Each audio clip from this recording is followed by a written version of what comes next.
1999, Palme d'Or, Rosetta des frères Dardenne et président du jury, David Cronenberg. Alors depuis quelques années, Gilles Jacob, qui était délégué général du Festival de Cannes, m'avait demandé de joindre le comité d'élection des courts-métrages français.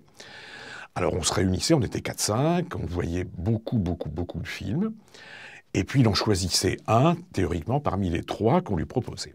Et cette année-là, je tombe vraiment en arrêt devant un film qui s'appelle Stop, de Rodolphe Marconi,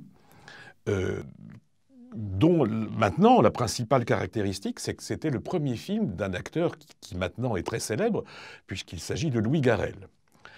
Et donc j'essaie de défendre le film auprès de mes petits camarades qui l'aiment moins. On le montre à Gilles Jacob, qui fait oui, peut-être, mais je ne suis pas sûr, je crois que je vais en prendre un autre.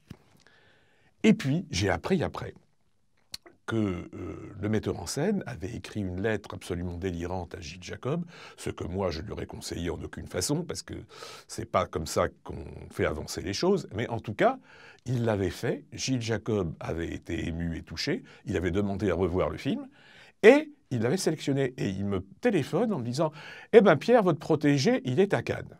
Et l'aventure continue, puisque le film est projeté, et il obtient le prix du jury, c'est-à-dire pas la palme, mais enfin le 2e prix, ce qui est quand même totalement inespéré. Et voilà. Et je raconte cette histoire parce que ce qui prouve qu'à Cannes, tout est toujours possible. C'est-à-dire qu'un court-métrage défendu par une seule personne, que le délégué général revoit, qu'il sélectionne, peut finir au palmarès comme prix du jury.